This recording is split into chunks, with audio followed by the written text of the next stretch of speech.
Well, good morning all, and welcome back to the Common Farm Flowers channel. I know I've been away a bit, but I've been at the Chelsea Flower Show making a funeral flowers exhibit, and I'm very proud to say that we won a gold medal. And I've got various bits of film which I must put together and make a clip for you, but I made it all this way round, so I will have to have a look at that and see what I can do. It was a bit of a head explosion, but I'm very glad to be home, and I thought I'd do something really, really simple. I may be a gold medal winning Chelsea Flowers Show florist, I can't even say it, highlight, really a career highlight, yes, absolutely, but floristry can be very, very simple. You don't need to do anything complicated. So I thought, we've all got a glut of Sweet William, and you, even if you haven't got a garden yourself, may go to the market and find there are big bunches of Sweet William at the moment, and they are absolutely lovely in the house because they have this gorgeous kind of clovey scent, very sweet, old-fashioned scent. People often love Sweet William because it reminds them of their granddad's allotment, or, you know, it takes them back in time. It's a real cottage garden classic.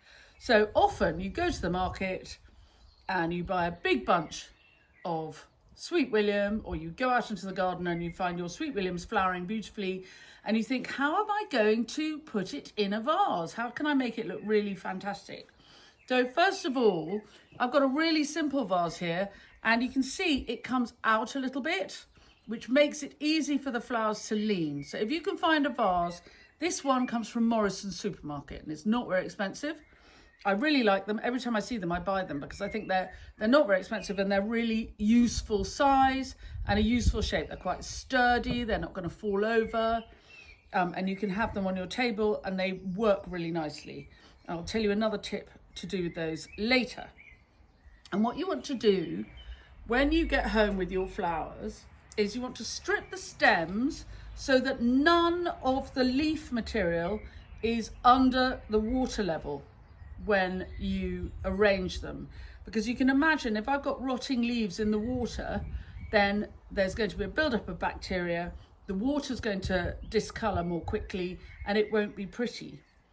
So you want to take all of your stems and strip the leaves off and put them in the compost, and then every time you add a stem, you add them in the same direction.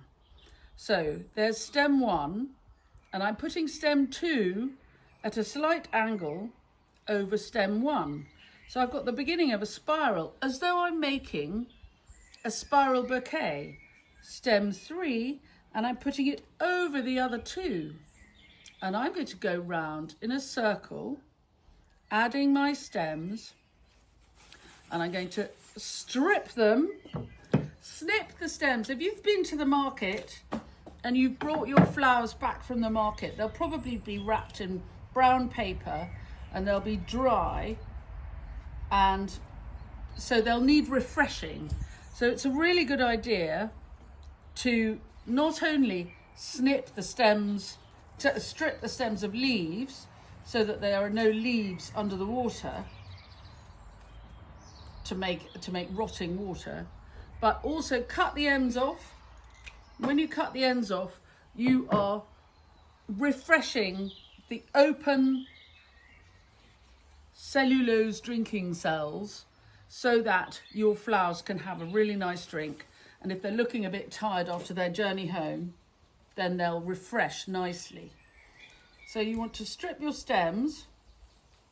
I'm going to bring this one up closely and you'll see what I'm doing. I'm cutting it off into my bucket of compost. And look, you see how they're all going in the same direction? So every time I add a stem, I put it in the same direction. And you can go round and round and round until your vase is full up. You can. It's a slow and meditative thing to do. You can't rush it because particularly Sweet William, the stems are quite brittle. So if you try and pull the leaves off too quickly, then they'll snap.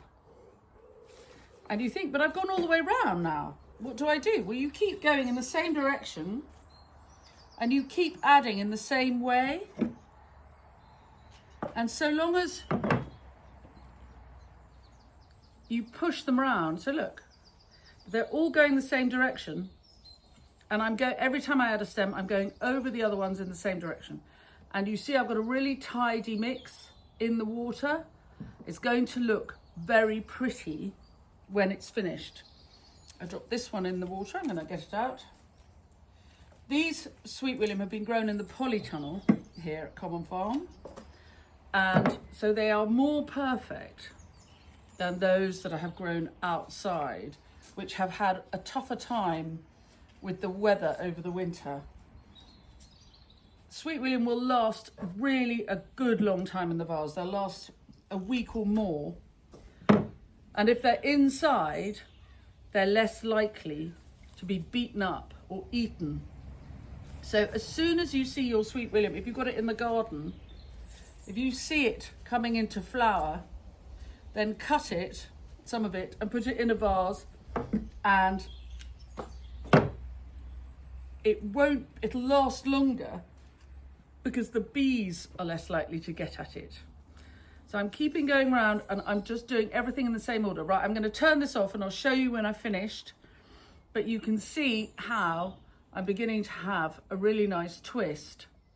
And as I add them, I'm squishing them up. So I'm going to end up, you'll see, by the time I've finished, it'll be a really fat mix of, I'll have a cushion of Sweet William. It'll be quite formal, quite old fashioned, not sort of modern, wild, hairy floristry like the work we did at Chelsea that won our gold medal. But a kind of a cushion of Sweet William. And I'm really a big fan of using single varieties in a cushion like this. It works, it's very effective. You get a bit of wow factor without having to do too much work or have a lot of varieties of flowers. And if you're at the market, if there's something that's, you know, the flower growers have got a glut of, so they are selling them at a good price, then it's a good way to have some wow factor. You can buy a big bunch of whatever it is that's being sold at a good price. There might be something like Alstroemeria or, you know, this time of year even, I know they're expensive normally, but it's a great year for peonies. So you might find that there's a special offer on peonies at the market. So you could give yourself a load of them and arrange them like this, and it looks really stylish. Right, I'm gonna make it, because otherwise I'll be here all day. You'll be here all day. There's a limit to how much you want to watch. Maybe I'll put it on the Whizzy Whizzy and we'll have some music. Okay, I'll do that. If you don't like the music, turn the sound down.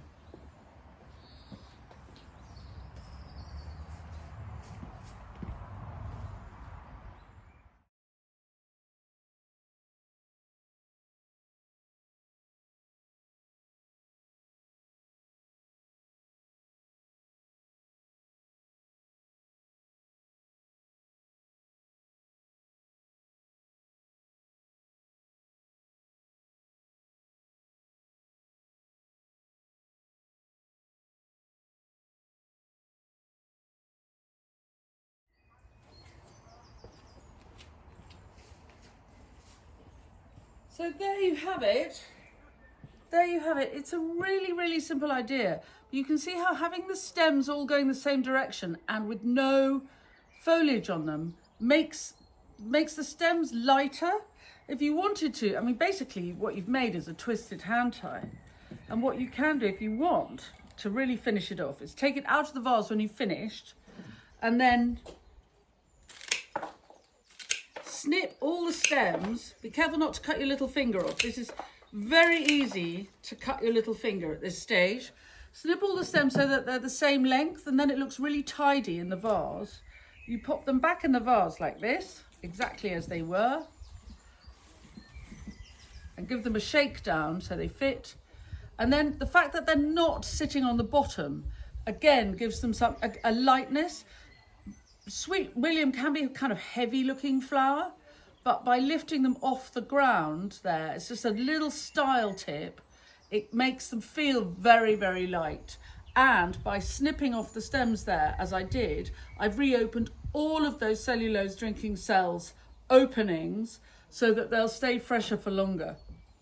Now, I don't put anything in my vase water. I really don't see the point of having lovely fresh flowers which somebody has lovingly grown, hopefully in an organic way, with no pesticides and no herbicides. And I don't really see the point of then filling the water in the vase with bleach, which is what a lot of flower food comes with, a combination of bleach to keep the water clean, sugar to feed the flowers, and something like vitamin C powder, which will help balance the pH in the water. I'm not a big fan of this. I don't really see the point. What I like to do is be able to take my flower water when I've finished with it and water my plants outside in the garden. You know, even if you're in a hot summer and you live in a town and you have no garden, keep your flower water and put it in a water bottle and take it to the park and water a tree with it. You could. So what I do is I have a clean vase. So whenever I see a vase I like, I buy two. And these are like £4 each at Morrison's, so they're not enormously expensive. And if I have two matching vases, I can make an arrangement that fits in one. And then tomorrow or the next day, if the water's beginning to be a little bit yellow or not looking brilliant, I can take out my flowers, snip the stems again. Hold on, I'm going to show you. Hold on.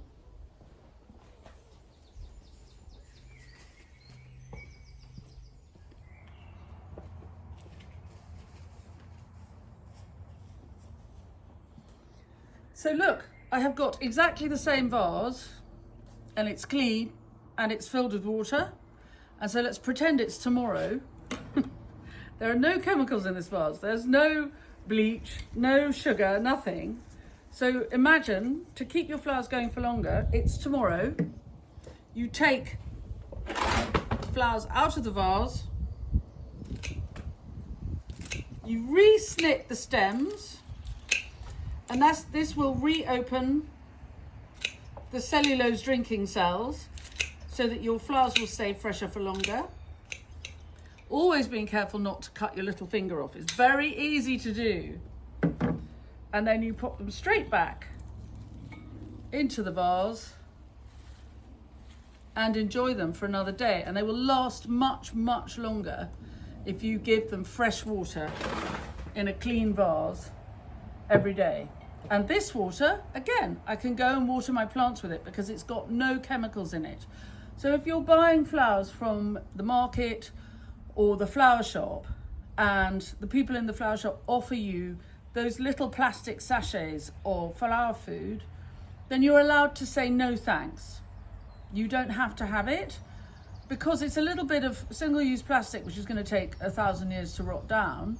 And you're adding bleach to the water, which then, if you're pouring it away, isn't brilliant for the environment. So this water, I can slosh onto my trees that I planted last winter. And although we've had a little bit of rain this week, we've had very little rain for the last 8 weeks. So all of our trees and shrubs are a bit thirsty. All of our gardens are a bit thirsty. So save your water. I just read a really good book by Kate Bradbury called One Garden Against the World. And one of the things that she does is if she's got spare water, she takes it with her to the park. And if there's a tree that looks as, a freshly planted tree from the winter, the council don't have time or budget to water it. The tree is planted and then it's got to make its own way. So she's a great fan of taking finished with water to the park when she's walking the dog and just sloshing it onto a thirsty young tree or shrub. What a good idea. So you don't have to have a garden to water things. You can water the trees and shrubs in your park. Would be really, really helpful.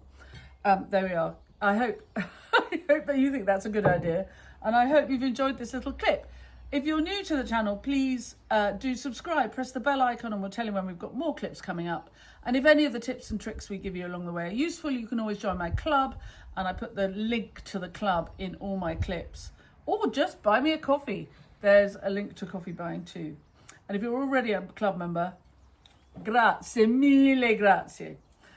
Thanks very much, and I'll see you all very soon. Bye.